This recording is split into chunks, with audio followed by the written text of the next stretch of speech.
everyone. Welcome to the CCEFP's webinar. Today is February 17, 2016. I'm Sang-In Lee from University of Minnesota, Vice President of the Student Leadership Council, who will be in charge of moderating the webinar today. Today we have two presentations on the agenda. Project 1G3, Rheological Design for Efficient Fluid Power, presented by Jonathan Schuh, which is pictured right here, followed by Young-Hoon Lee from University of Illinois. And next presentation will be Project 2G, Fluid Power Surgery and Rehabilitation via Compact Integrated System, presented by Brim-Pitt Vanderbilt University, pictured here, also followed by Millie Turksibin from Georgia Tech. Without further ado, we'll give the presentation status to Jonathan.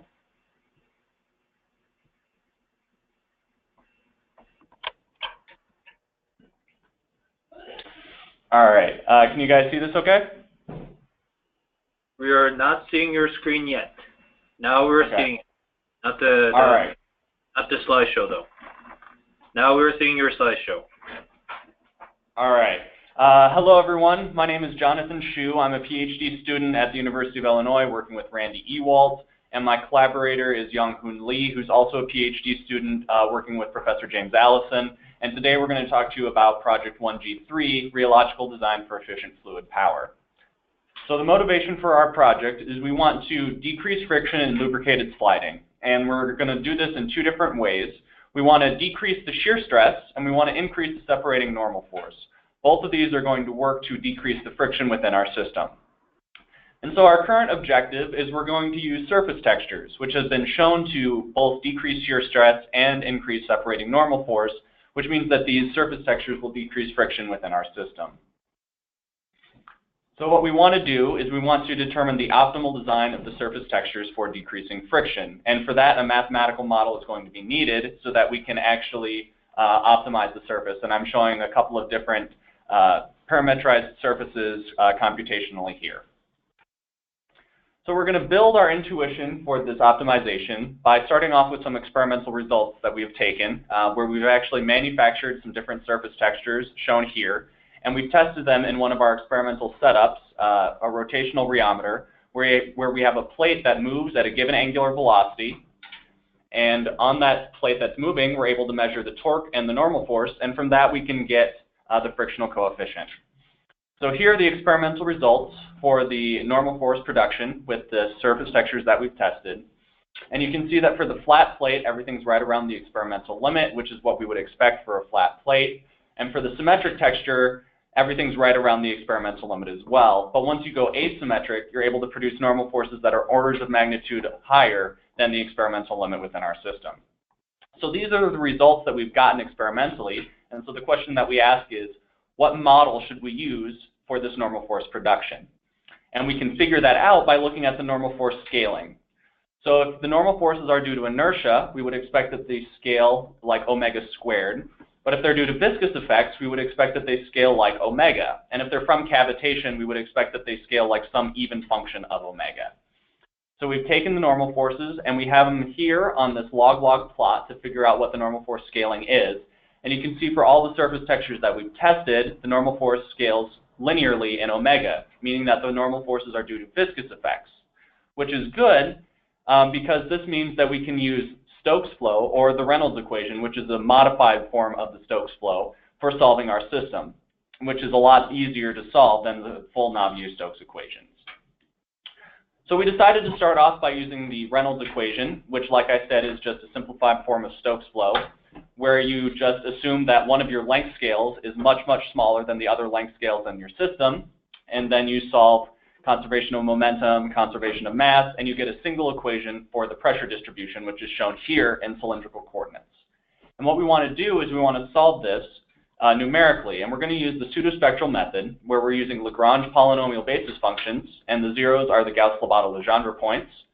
And the reason that we're using this is that the error for our system scales exponentially with the number of data points that we add, which means that we can get very accurate results very quickly because we don't need that many data points for solving the system. And what this does is this turns solving the PDE that we've shown above into solving a linear system shown here, where K is a matrix that you know F is also a vector that you know, and P is just a vector of the pressure at the given data points. You solve this linear system, and you have the pressure distribution for your system. So now that we know how we want to solve our system, we just need to validate that we're doing it correctly. And we're going to do that by using an analytical solution to the Reynolds equation, where we're going to assume that the difference between the inner and outer radius is very, very small, so that the R component is just a constant. And then we're also going to assume that the gap height function h is only a function of theta. And so this reduces the Reynolds equation to the equation shown here, which is a little bit simpler. So if you assume that your gap height profile is given like this with h, and the pressure you can solve for the pressure distribution as a function of h shown here. And so now what we want to do is we want to compare our computational results to this analytical result. And here's what the results that we've got. And you can see that the error between the computational solution and the true solution does scale exponentially in n, meaning that we have validated that our computational setup is working the way that it should.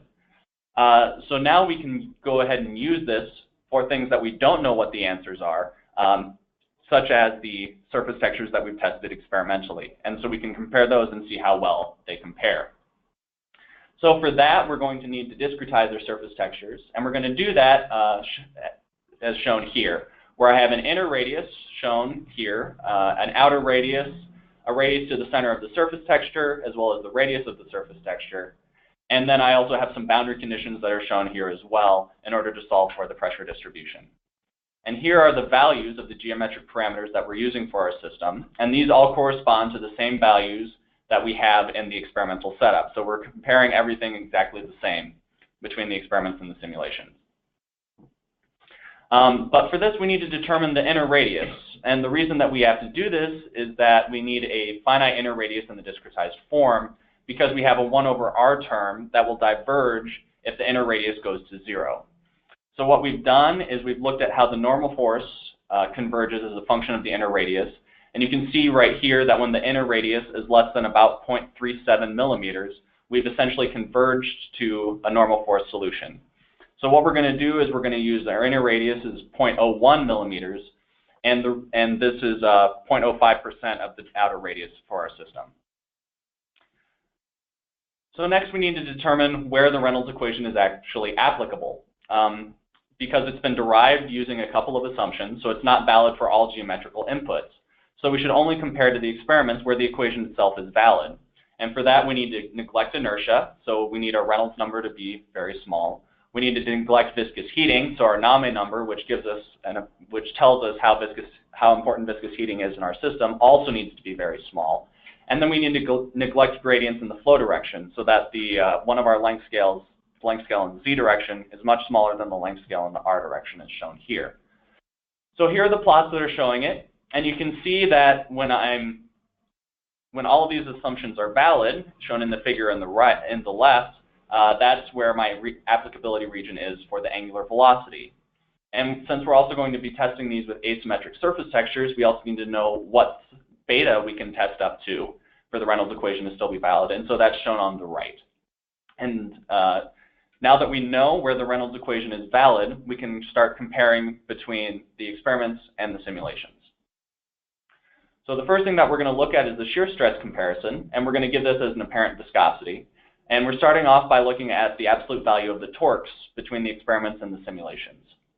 And you can see that the torques values between the experiments and simulations are very good. If they were exactly perfect, they would lie along the solid black line shown here. And they're just a little bit lower than the black line, but it's still very, very close.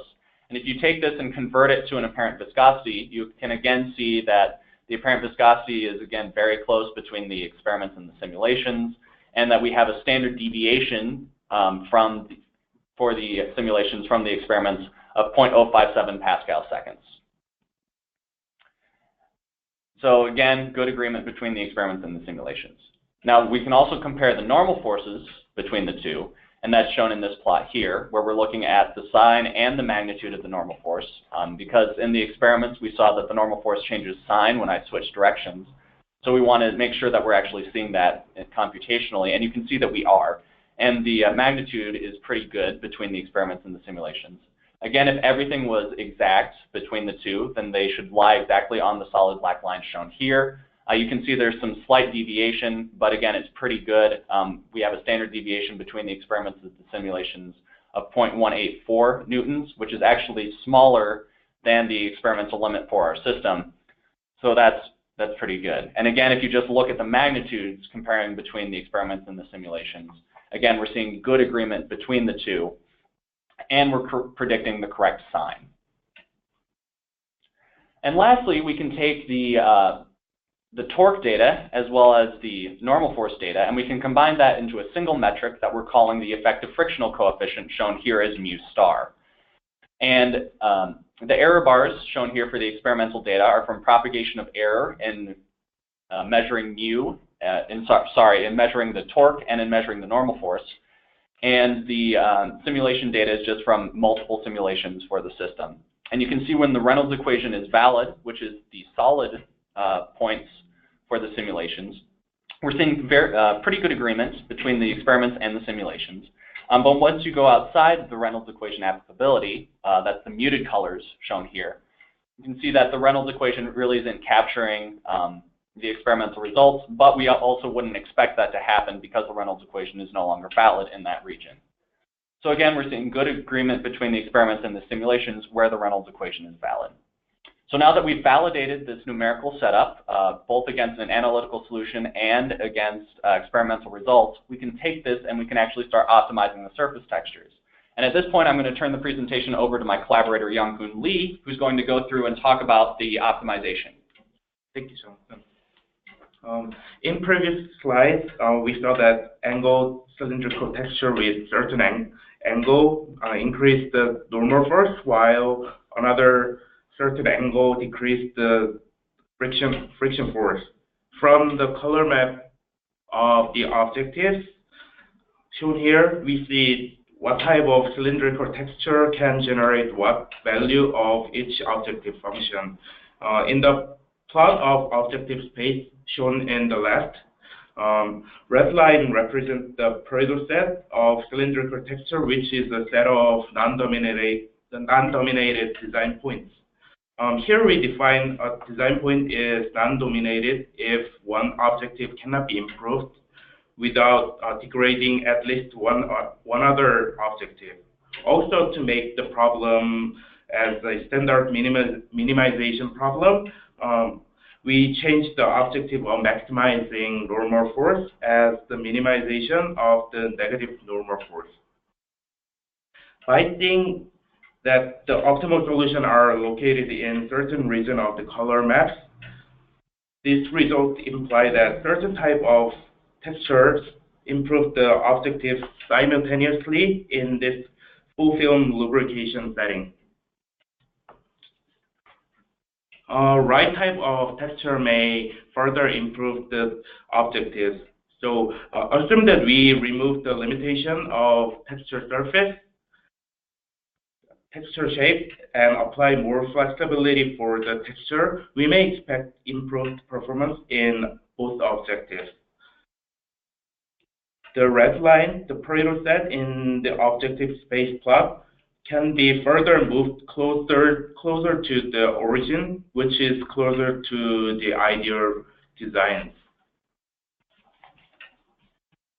So here we introduce the multi-objective optimization to reveal the trade-off options of two conflicting objectives. Also, to realize the design representation for the arbitrary shape of surface textures, we applied parameterization of the surface texture. So in the objective optimization algorithm, first, design parameters are given, and these parameters represent the actual height profile of texture surface. And Reynolds equation solver gives the result and compute the objective functions such as apparent viscosity and the normal force here. Here we are using cubic spline functions in two-dimensional space to represent the surface shape. The optimization algorithm only determines the control points in reduced order mesh, and cubic spline interpolation generates the full design representation in the computational mesh. In this way, we could reduce the number of design variables from 650 to 30, which can drastically reduce the computational time of optimization. So this plot in the objective space shows that allowing flexible design representation can give us a huge performance improvement. The Pareto set is moved from red squares to blue triangles. By allowing as much as arbitrary, we can explore the unlimited space of arbitrary design, which might be favorable to the system performance, specifically in the early stage of design. And these are the samples of shape and pressure distribution of the Pareto set of arbitrary shape of textured surface. As you see in the first row, the shapes have a tendency of helical plate, because this sector these shapes are the part of the sector of disk. And these results are currently investigated to extract generalizable design knowledges in this type of lubrication problems. And to compare with the cylindrical texture and the arbitrary shape of textures, the performance is drastically increased especially for the normal force. So the value increased in normal force is more than a degree of one order of degree, and also the friction coefficient is decreased a lot here. So Jonathan will conclude here. Thanks, Young-Hoon. So for the conclusions for what we've done so far, we've developed code for solving the Reynolds equation in cylindrical coordinates. We've also validated this code against an analytical solution where the expected scaling and the error is seen. We've seen good agreement between our code and the experiments that we've performed in the region where the Reynolds equation applies. Again, a standard deviation in the apparent viscosity of 0.05 Pascal seconds roughly. And the normal force, we were seeing the correct sign, as well as a standard deviation of about 0.018 newtons. We've shown that there's an optimal angle that exists for decreasing friction with these asymmetric surface textures. And we've also shown that the freely designed surfaces give better performance than the restricted textures, meaning that the optimization is very important for this system. So we are working on further tasks, and we define some future work here. So quantitative design insight can be extracted from results of optimal designs. And this extracted knowledge will be validated and further enhanced.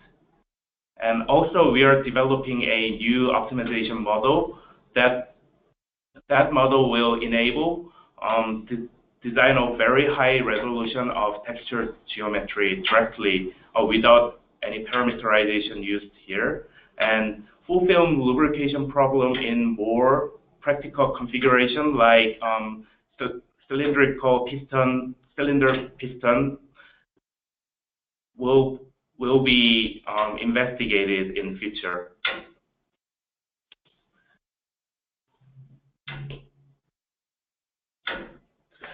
All right, so at this time, we'd like to thank the members of the EWAL research group, as well as members of the Allison research group, the CCEFP for the funding on this project, and some specific people named here. And also, my contact information and Young-Hoon's contact information is given here. At this time, we'd be happy to take any of your questions, and we appreciate your time. So, thank you for your presentation. We have about 10 minutes for the question and answer session. In order to ask a question, please click the hand button on your screen to raise your hand to ask a question. And when your question is over, please press that button again to lower your hand.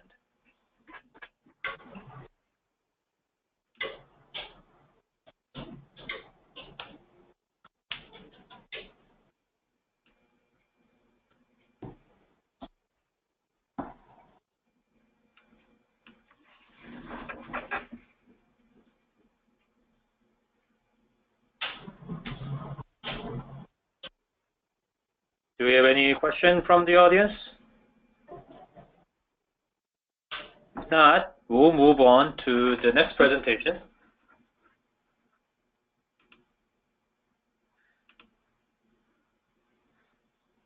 And before moving on to the next presentation, forgot to mention, we'll do the attendance poll. Momentarily, you will see a screen with the check marks on it.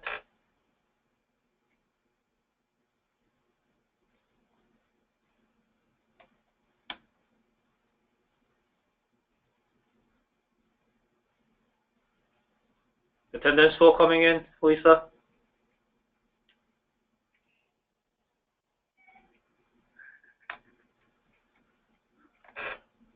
All right, so please indicate how many people are sitting in the room with you at this moment.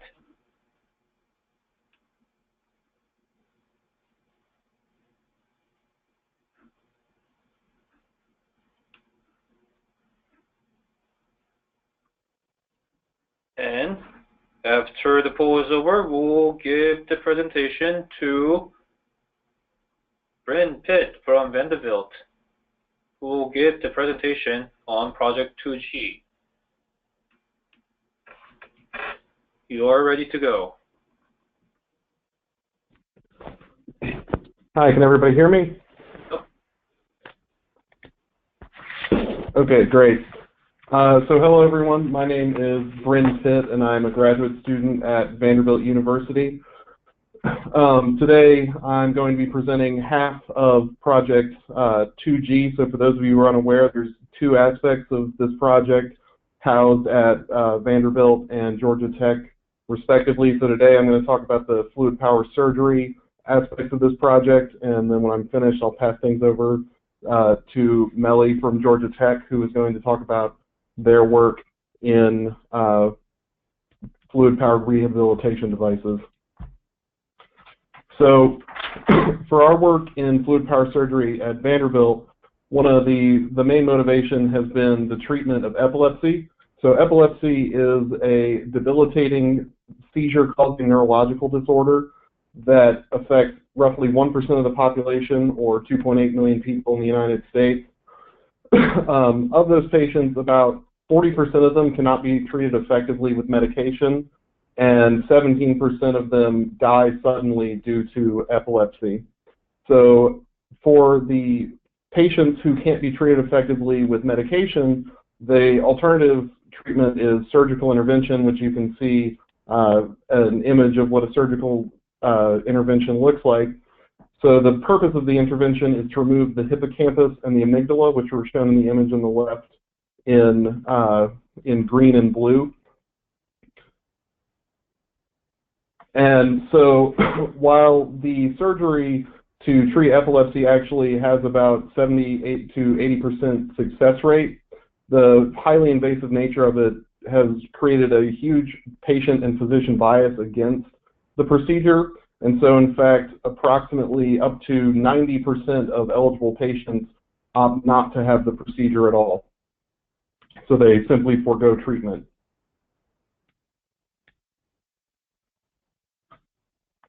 So in order to address this issue and find an alternative to the open brain surgery, we envision an incisionless MRI-guided surgery that uses concentric tube steerable needles, and our vision is what you can see illustrated here.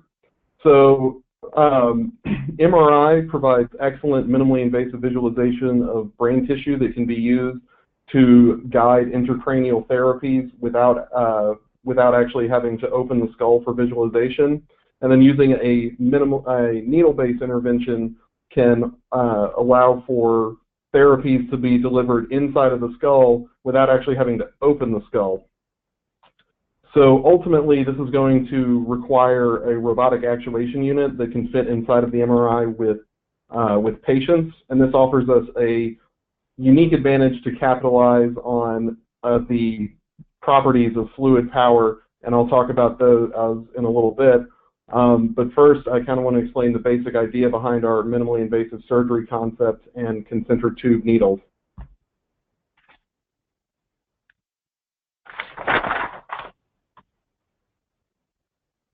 So our idea for the minimally invasive surgery is going to be shown in this video here. And the way that it works is that a neurosurgeon can actually insert a straight cannula, shown in orange, through the patient's cheek and into a natural opening in the base of the skull called the foramen ovale. And then from inside of that, we can deploy a helical needle, a concentric needle, through the straight outer cannula and into the brain. And you can see that in blue here. So, and then again, concentric with the helical needle can be an ablation probe. So what this allows us to do is access the inside of the brain through a natural opening in the base of the skull without needing to open the skull. And by using a helical needle that is matched to patient anatomy, we can actually we can reach these target structures inside of the brain and deliver the ablation probe, which can then deliver thermal energy to the hippocampus and the amygdala, and that will destroy the tissue, which accomplishes the same goal as surgical removal. So our idea is that by using these curved needles, we can replace the need for having to open up the skull.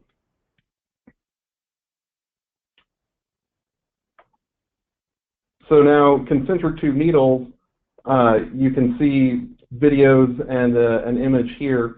They're curved needles that are telescopic curved needles or nested needles that are grasped at the proximal ends at the base, and then you can apply rotations and translations to drive the needles. Now, in order to do this in soft tissue, such as in the brain, it requires what is known as follow-the-leader deployment, where essentially you have to coordinate insertion and rotation of the needles to achieve a smooth corkscrew motion to avoid shearing the soft tissue. So you can see in these two videos the insertion and retraction of a helical needle inside of a clear phantom. So the need for coordinating this motion so precisely to avoid shearing brain tissue is what necessitates robotic actuation.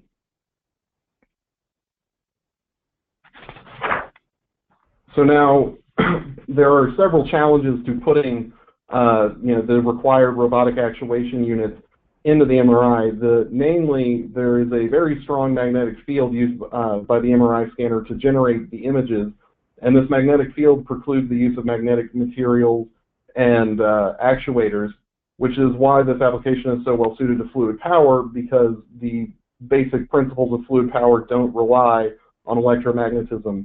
There's also severe space constraints associated with the long, narrow bore of the MRI scanner. So in order for the robot to fit inside of the scanner, with a patient, the robot needs to be compact and power dense, both of which are key advantages of fluid power for this application.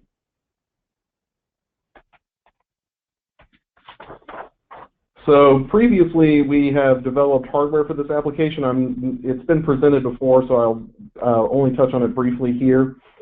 So our robot uses, as I've shown before, one helical tube with an RF ablation electrode, and it's driven by two 3D printed pneumatic actuation units. And we use a head holder right now to actually co-locate the robot with the patient. So inside of the actuation units, the actuator that is really at the center of all of this is a novel monolithic plastic nylon design. So this actuator, it has 2 degrees of freedom, translation and rotation. So there is a rotary flexible fluidic actuator and also a linear flexible fluidic actuator in our stepper actuator. And by using additive manufacturing, we can actually build this entire unit as one solid piece without the need for assembly. And a lot of the design work and the manufacturing for this was done with our collaborators at MSOE. So looking at our actuator performance now, previously we implemented controls which did not consider the follow the leader deployment that I discussed earlier. So we've come up with a new implementation of the controls, and I'll show some of the results from that now. So for this system, we have a single helical needle, and so we need to do coordinated simultaneous control of the insertion and rotation of our needles. And the way that those two things have to be coordinated for a helix are determined by the geometry, which you can see in the equation on the screen. And it's simply that the translation and the rotation are related by the radius and pitch of the helical needle. So also in our new implementation allows for full trajectory following rather than just final position tracking. So then if you look in this figure,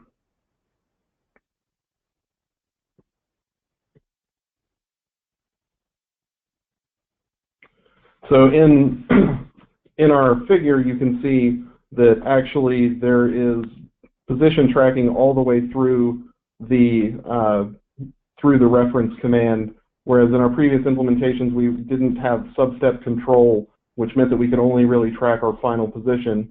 So this plot is showing our translational displacement for one experiment, and our final error is only 0.046 millimeters.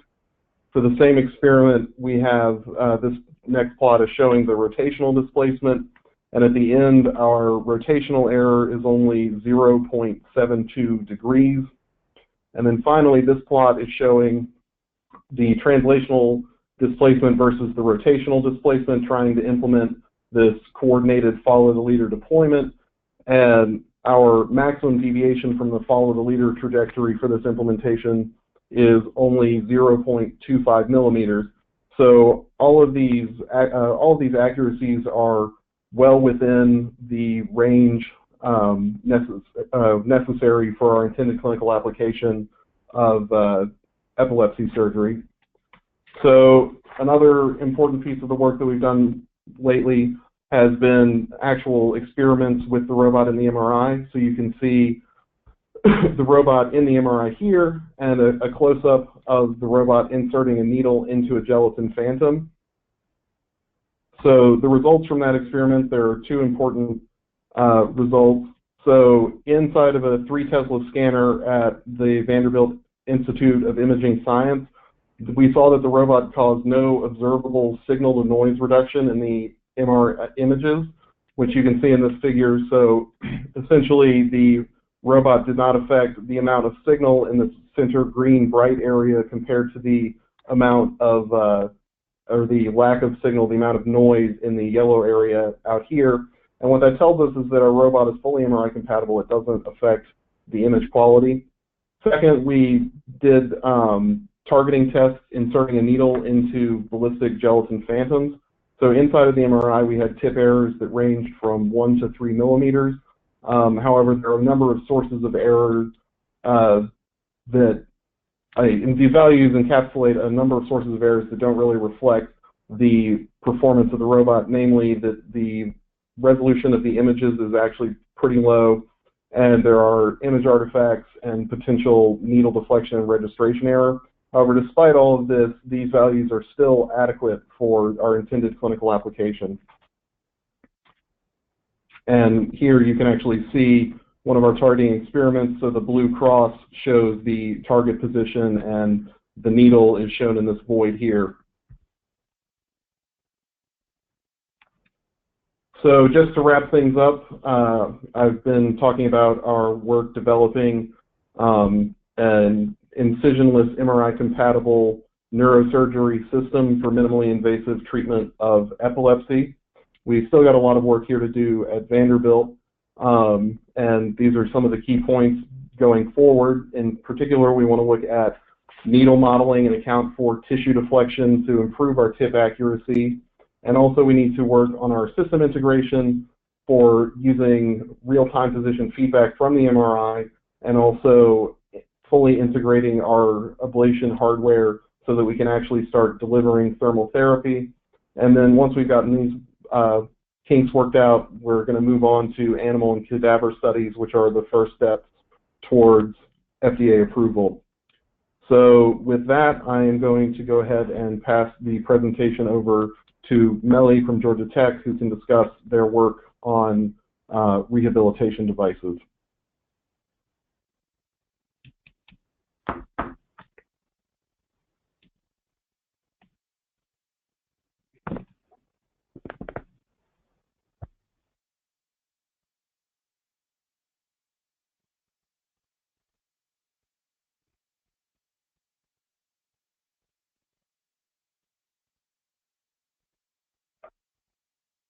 I will present our progress in the teleoperated pneumatic actuation technology for rehabilitation in MRI.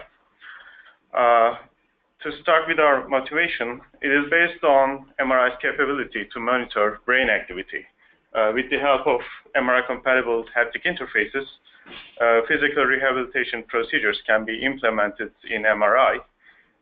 So this could impact the quality of the rehabilitation experience and the quality of the brain studies.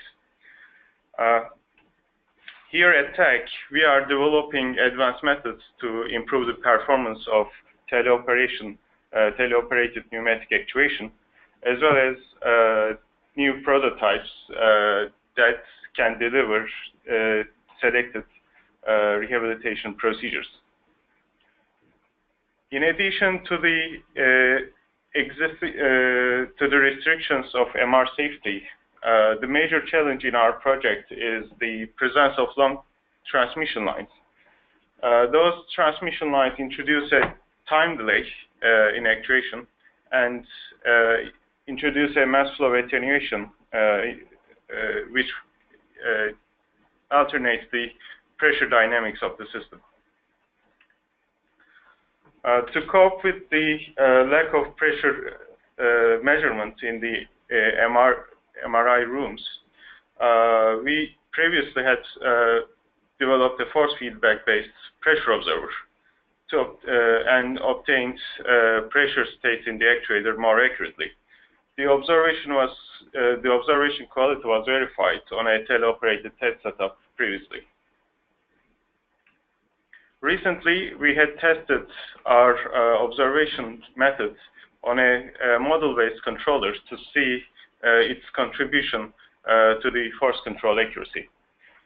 A sliding mode-based controller for force control was implemented, and the pressure states obtained from the developed observer was utilized in it. Along with the observed pressures, we also made the same test with an open loop estimated pressures and compared the performance of those two methods. The comparison was made at 3 different reference frequencies. On the left, you see the change in the control accuracy with the observer and without the observer. On the right, the change in the control accuracy as well as the pressure estimation accuracy was given in a time domain, and those plots belong to the half a hertz reference variation experiment. As you see, when the observer was kicked in, the pressure estimation accuracy was improved rapidly, and it also contributed to the control accuracy. Although we saw more and more distinguishable impact in the control accuracy, the only improving the pressure estimations was not sufficient for an extensive improvement in the control performance. So we adopted a new model to be used in the control methods rather than just for observation. In this method, we discretized the line and obtained the mass flow rate that goes into the actuator based on the pressure difference between the valve pressures and the actuator pressures. Based on this line model, we depicted a virtual reference for the valve pressures based on the discretized model here. So A new cascaded control algorithm was implemented, again, to improve the force control performance of the teleoperated system. In a sense, this cascaded control algorithm changed the reference force, the target force for the system, and updated based on the line model. And the valve, the control valve, tries to catch that updated reference, resultantly improving the resultant force in the actuator side. This cascaded control methods improved the control accuracy substantially and provided a higher bandwidth for the teleoperated pneumatic actuation. In addition to these methodologies, we also progressively worked on our prototyping side of our project. Previously, we had developed a fMRI-compatible device for repetitive facilitation exercises, and that device has been analyzed for its usability in MRI, as well as for its ability to replace a manual therapy being used in the rehabilitation literature.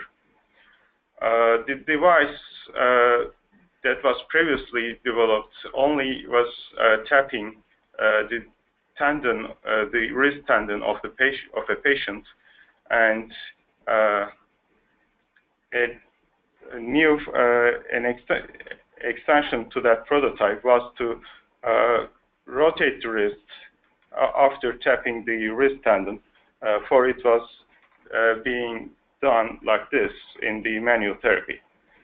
An earlier prototype for rotating the wrist has been developed before. A vein actuator was prototyped here at Tech. The prototype passed our initial preliminary examination for its timing precision and its capability to provide a necessary torque. Recently, we have made some dimensional analysis on a theoretical pneumatic vein actuator that is targeted to be used in fMRI.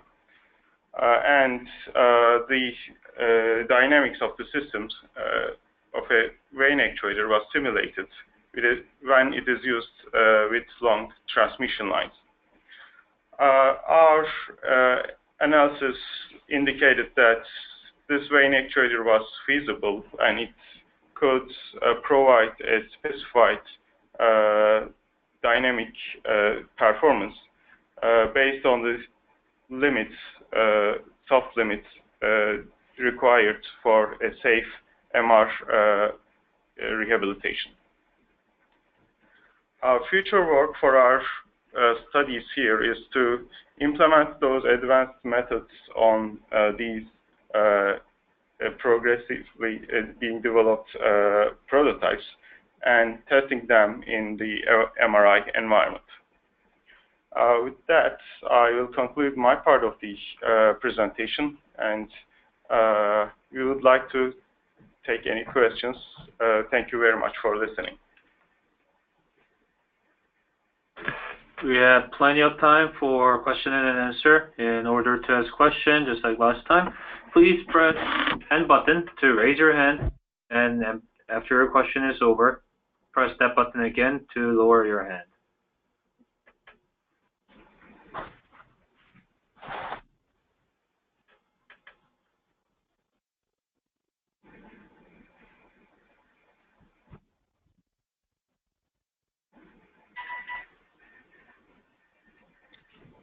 Any question from the audience?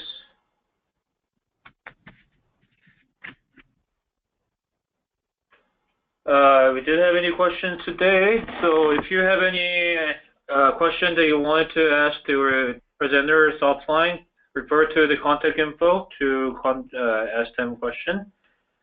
Coming up,